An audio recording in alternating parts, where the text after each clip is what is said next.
Hai Sobat Movie dimanapun kalian berada, bagaimana kabarnya? Kembali lagi bersama saya di channel yang mendidik nan berfaedah ini, apalagi kalau bukan Sobat Movie Entertainment. Film dimulai ketika seorang pria yang bernama Rick Riker, yang sekaligus juga menjadi tokoh utama kita di film ini, terlihat kalau ia tengah mengejar bus untuk pergi ke sekolah. Namun ketika bus itu berhenti, ia malah terjungkal beberapa kali. Tepat di hari itu juga mereka sedang mengadakan studi tour untuk mengunjungi sebuah laboratorium. Ketika di dalam bus, Rick selalu memperhatikan wanita yang ia sukai, dan wanita itu bernama Jill Johnson yang sedang duduk bersama kekasihnya yaitu Lance Landers. Rick menyukai Jill sejak lama, namun apalah daya ia tak berani untuk mengungkapkannya. Lalu kemudian teman Rick yang bernama Trey, ini dia congornya, menyuruh Rick untuk melupakan Jill karena Jill selalu bergaul dengan circle populer seperti circle olahragawan, emo, orang-orang sangar, kemudian circle manusia pemburu seks. Sementara itu Rick hanya memiliki circle yang anggotanya hanya 2 orang, yaitu Trey dan Rick sendiri. Yo, you gotta forget about her, dog. Seriously, she hangs out with the popular crew, and nobody messes around outside that group, man. Look, you got your jocks, nerds, emos, photos, the Scarface Society, sexual predators. Trey, you're the best, man. Setelah beberapa saat, kini tibalah mereka di sebuah laboratorium yang ada di sana. Di sana mereka langsung disambut oleh Dr. Strom sebagai pemandu mereka. Di sana mereka juga diajak untuk melihat-lihat hewan hasil penelitian yang dipajang di sana. Kemudian Rick melihat Jill sendirian yang sedang melihat burung, melihat seekor burung maksudnya. Rick langsung menghampirinya dan memotret burung tersebut. Namun burung itu malah langsung terbakar. Bersamaan dengan itu, Dr. Strom mengatakan kalau semua hewan di situ sangat sensitif terhadap cahaya. Rick yang panik karena burung yang terbakar, burung yang dipotretnya maksudnya, ia memadamkan api tersebut, tapi ia malah menendangnya dan tanpa sengaja mengenai kepala Lance. I don't think so. Is there a problem, Lance? Lance langsung menghampiri Rick dan ingin menghajarnya, namun hal itu berhasil dihentikan oleh pamannya Lance yang bernama Lou Landers, yang sekaligus juga menjadi ilmuwan dan CEO di laboratorium tersebut. Setelah pamannya pergi, kini Lance kembali menghampiri Rick untuk menghajarnya. Lance mendorong Rick hingga terjatuh dan mengenai kotoran hewan. Kemudian Rick mengambil salah satu cairan maksudnya untuk membersihkan bajunya. Namun nyatanya cairan tersebut adalah cairan perangsang hewan yang sangat kuat dan mujarab sekali. Dan benar saja, tak butuh waktu lama hewan-hewan di sana langsung sange kepada Rick. Kemudian datanglah salah satu capung yang konon katanya adalah hasil penelitian dan membuat capung tersebut memiliki kekuatan yang unik. Lalu capung tersebut menghampiri Rick dan menggigitnya. Enhanced super dragonflies. But there's only 6 in there. Kemudian Rick pulang ke rumah. Di rumah ia tinggal bersama pamannya yang bernama Uncle Albert dan bibinya yaitu Lucille. Ia tinggal bersama paman dan bibinya sejak orang tuanya meninggal. Rick pulang ke rumah dengan sempoyongan. Sementara itu pamannya mengira kalau Rick sempoyongan karena masa pubertas. Lalu pamannya datang untuk menemani Rick dan menyuruhnya untuk minum bir pertama kalinya. Namun belum sempat minum bir tersebut, Rick malah sudah pingsan duluan. Kemudian adegan berpindah ke laboratorium. Terlihat kalau seorang direksi memarahi Dr. Strom karena penelitiannya yang tak kunjung selesai. Di saat direksi sedang berbacot ria untuk memarahi Dr. Strom, tiba-tiba Lou Landers keluar dari bingkai foto. Lou Landers mengatakan kalau dirinya terkena penyakit dan sisa hidupnya hanya 1 jam saja. Lalu kemudian ia menunjukkan sebuah alat untuk memperbaiki tubuh seseorang menjadi kuat. Lou Landers pun mencobakan dirinya sebagai kelinci percobaan. Setelah dilakukannya percobaan, awalnya mereka mengira kalau percobaan tersebut gagal. Lalu salah satu direksi mendekati Lou Landers untuk membacotinya. Namun Lou Landers yang kesal langsung memegang tangannya dan menyedot jiwanya.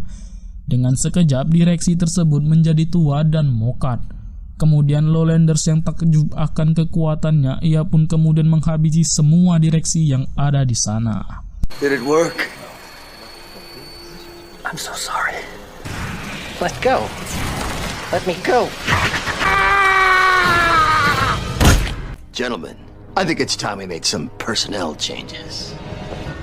Keesokan harinya, di tempat sekolah Rick kini kedatangan seorang ilmuwan yang lumpuh dan juga bisu. Ilmuwan tersebut bernama Stephen Hawking. Ya, kalian tak salah dengar, namanya adalah Stephen. Ia hanya bisa berbicara menggunakan komputer, dan juga ia adalah seorang ilmuwan yang meneliti unsur beryllium. Namun lama-kelamaan pembicaraan ilmuwan tersebut mulai ngawur, hingga membuat para siswa meninggalkannya. Kemudian adegan berpindah kepada Rick. Terlihat kalau Rick tengah memberanikan diri untuk menghampiri Jill sembari memegang wastafel. Dan Rick terlihat kesulitan untuk melepaskan tangannya. Ia pun kemudian mencoba menariknya paksa dan malah melepaskan wastafel tersebut dan mengenai Lance. Sontak Lance pun marah dan menghajar Rick dan akhirnya menimbulkan kericuhan di sana.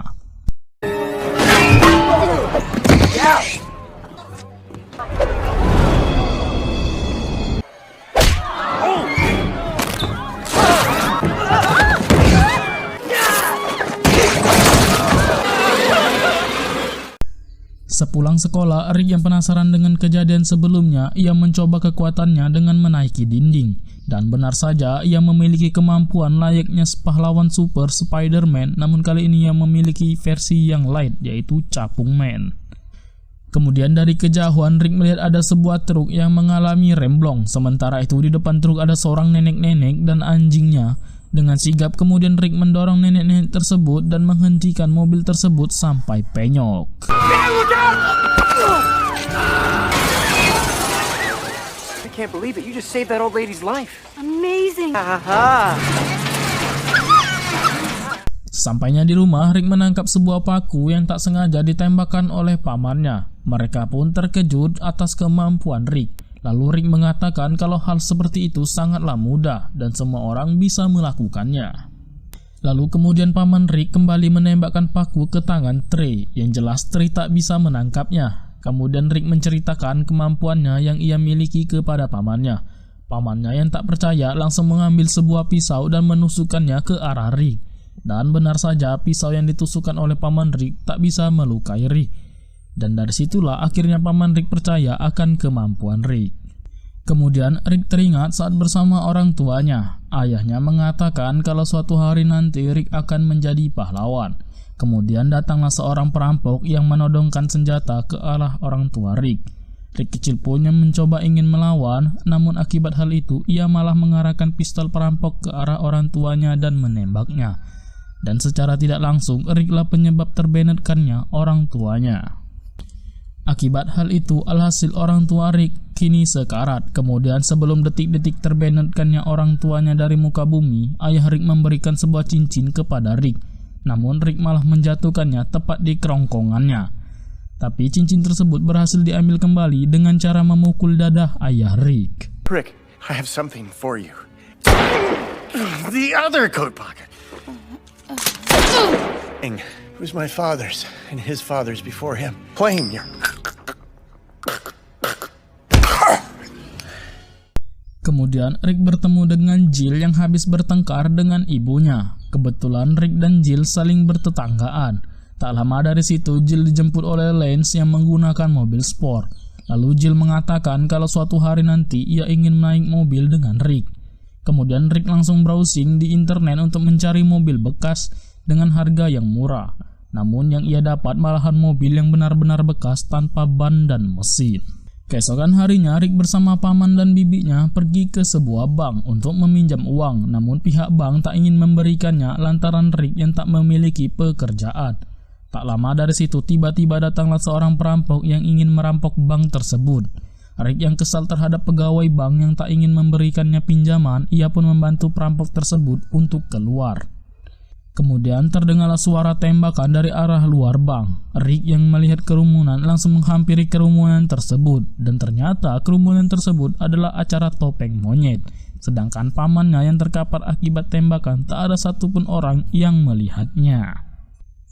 Singkat cerita, adegan pun kembali kepada Lowlanders yang penyakitnya kini semakin parah. Kemudian Lowlanders tanpa sengaja menghisap jiwa karyawannya hingga tua dan mokar. Lowlanders yang hendak menyembunyikan jasadnya malah mendorongnya di sebuah lemari dan terlihat oleh petugas kebersihan. Landers.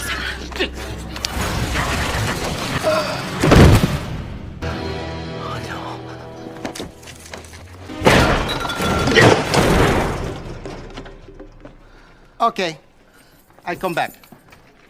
Di sisi lain, Jill menemui Rick yang sedang menunggu pamannya di rumah sakit. Kemudian datanglah salah satu dokter yang ingin memeriksa. Namun bukannya paman Rick yang diperiksa, sang dokter malah ingin memeriksa sang gunung kembar milik Jill. Namun untungnya hal itu berhasil dihentikan oleh Rick. Kemudian saat sedang ingin pulang, Rick dihampiri oleh seorang profesor yang bernama Cypher Alderson.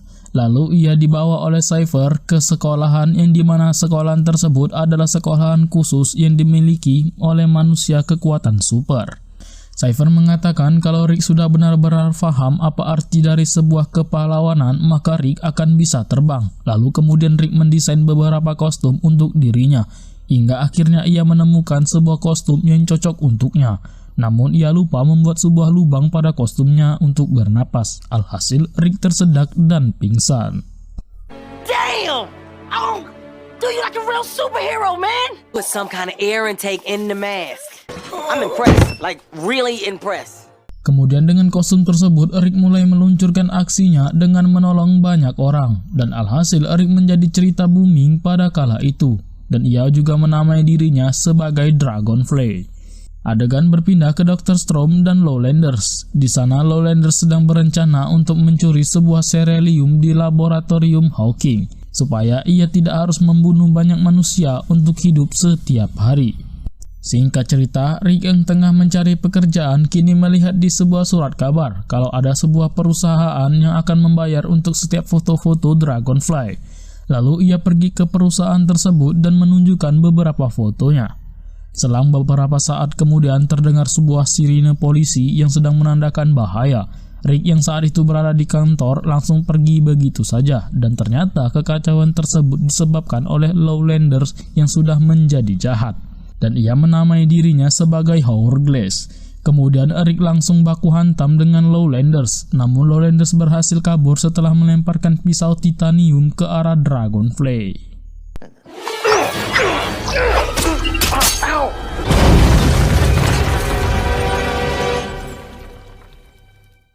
Singkat cerita, saat malam harinya Rick menemui Jill yang saat itu telah selesai mengikuti audisinya. Setelah berbincang cukup lama, Jill pun kini berlalu pergi. Namun saat di jalan, Rick melihat Jill yang hendak dilecehkan oleh para pria yang ada di sana.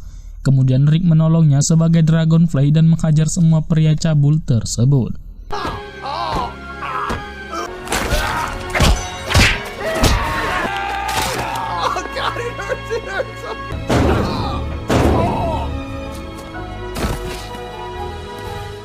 Di malam itu juga terlihat Jill sedang merayakan hari kasih sayang bersama Lance di rumah Rick bersama Bibi Lucille. Kemudian Lance datang bersama pamannya yaitu Lowlanders yang sekaligus juga adalah Hourglass. Kemudian tak lama dari situ Rick pun pulang ke rumah melalui atap rumah karena ia tengah menggunakan kostum Dragonfly. Lowlanders yang mendengar keributan mencoba menawarkan diri untuk mengecek situasinya. You're busy. Allow me. Thank you. Rick?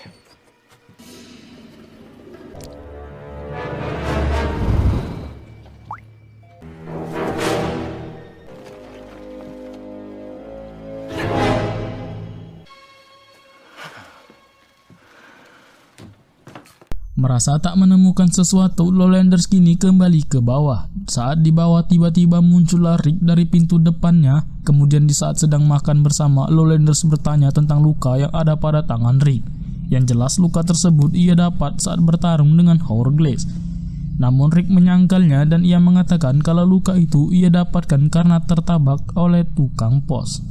Kemudian Rick juga menanyakan luka yang ada pada tangan Lowlanders yang sedang diperban. Lowlanders mengatakan kalau luka itu akibat tertumpah kopi panas. Kemudian Luke bertanya kembali akan luka yang ada pada bibir Rick. Rick juga mengatakan kalau ia terkena petasan.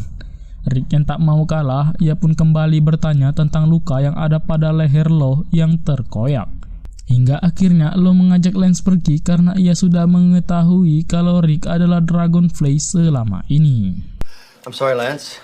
We have to go. Why? I shot my pants. Saat Rick ingin bersifokan dengan Jill, tiba-tiba Hourglass datang dan mengatakan kalau Rick jangan menghalanginya saat ia ingin membunuh ribuan orang nantinya. Kemudian Rick menyangkalnya dengan cara melemparkan sebuah asbak kepada Hourglass. Namun bukannya Hourglass yang kena, tapi asbak tersebut memantul dan mengenai Rick sendiri. Dan pada akhirnya Rick pun pingsan. Kemudian Hourglass membunuh Bibi Lucille. Tampaknya Hourglass kesal terhadap Bibi Lucille karena menusuknya dengan garpu ke tangannya karena belum baca doa saat sebelum makan. Time to go. Setelah itu Rick pergi ke rumah sakit menemui Dr. Cabul. Di sana Dr. Cabul mengatakan kalau Baby Lucille sudah dibanned oleh sutradara. Dan dokter tersebut juga mengatakan kalau Rick sebaiknya merahasiakan hal tersebut dari Uncle Albert, yaitu paman Rick atas kematian Baby Lucille. Karena Uncle Albert baru bangun dari komanya. Ketika di kamar rawat Uncle Albert, Dr. Cabul mengatakan kalau ia tertukar dengan pasien ganti kelamin. Dan Dr. Cabul mengatakan kalau Uncle Albert tak perlu khawatir karena mereka tak memotong kelaminnya, melainkan memotong rudalnya. Dr. Cabul juga mengatakan karena Baby Lucille telah meninggal, ia rasa Uncle Albert tak perlu membutuhkan rudalnya lagi. You did surgery on me? Yes, sir. We confused you. Since your wife's dead, you won't be needing them anyway. You just want to keep his spirits up. He'll land on his feet in no time. Keesokan harinya, Scan berpindah ke acara pemakaman Bibi Lucille. Terlihat Uncle Albert yang juga cabul ingin menunggangi istrinya untuk terakhir kalinya. Namun tiba-tiba datanglah beberapa orang membawa Bibi Lucille yang asli. Dan ternyata mayatnya tertukar oleh mayat orang lain yang lebih muda dan cantik. Sorry, there's been a terrible mistake. This is your wife. She is this man's wife. Give me 5 minutes.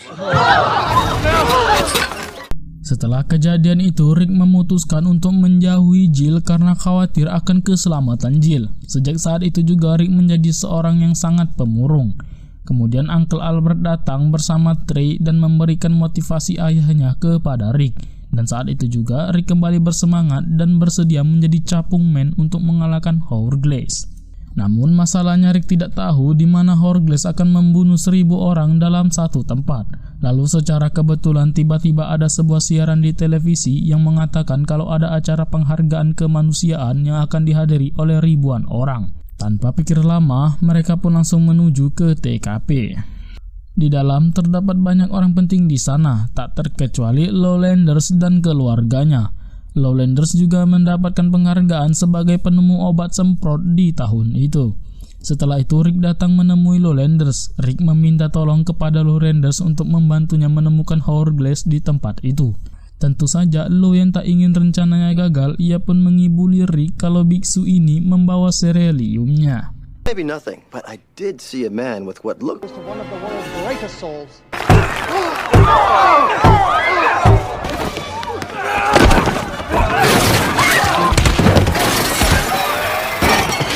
The hourglass. Rick yang berwajah polos namun berotak mesum tentu saja mempercayainya. Ia kemudian menghajar biksu tersebut di depan para hadirin dan setelah itu terjadilah keributan. Hingga pada akhirnya Lowlanders yang ketahuan oleh Jill kalau ia adalah seorang Hourglass. Kemudian Hourglass pergi ke salah satu ruangan yang dipenuhi oleh cosplayer superhero. Lalu Hourglass melempar sebuah peledak di atas ruangan tersebut untuk membuat sebuah lubang untuk keluar.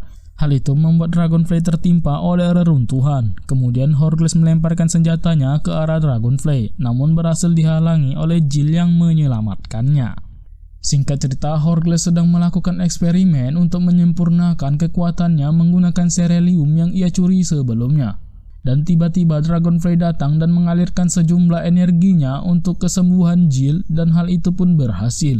Namun dalam beberapa detik lagi Hourglass akan berhasil menyempurnakan kekuatannya menggunakan serelium. Dan seketika itu Hourglass melemparkan sebuah bom waktu ke arah Dragonfly dan inilah yang Dragonfly lakukan. Do you understand? I need you to yank this off. Oh, fuck! Namun akibat ledakan tersebut menyebabkan Jill terpental dan terjatuh dari atas gedung. Kemudian Dragonfly melompat dari atas gedung untuk menyelamatkan Jill. Ketika mereka berdua jatuh, Dragonfly baru ingat kalau ia tak bisa terbang. Namun berkat kekuatan cinta, Dragonfly berhasil menumbuhkan sayap pada punggungnya dan terbang untuk menyelamatkan Jill.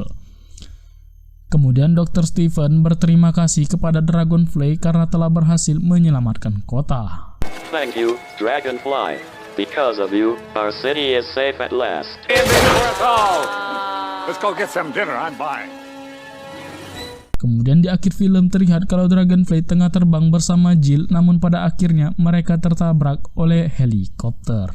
Tamat ending yang cukup membagongkan.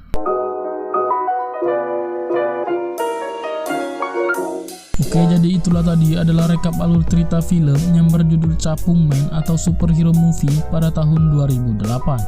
Di film ini memang banyak menayangkan adegan komedinya daripada misi penyelamatan dari superhero itu sendiri.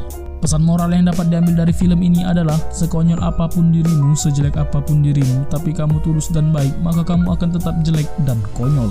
Oke, mungkin sampai sini saja untuk video kali ini. Saya Rams yang mewakili Sobat Movie Group mengucapkan terima kasih telah mengisi kekabutan Anda dengan menonton video ini. Dan sampai jumpa di video berikutnya.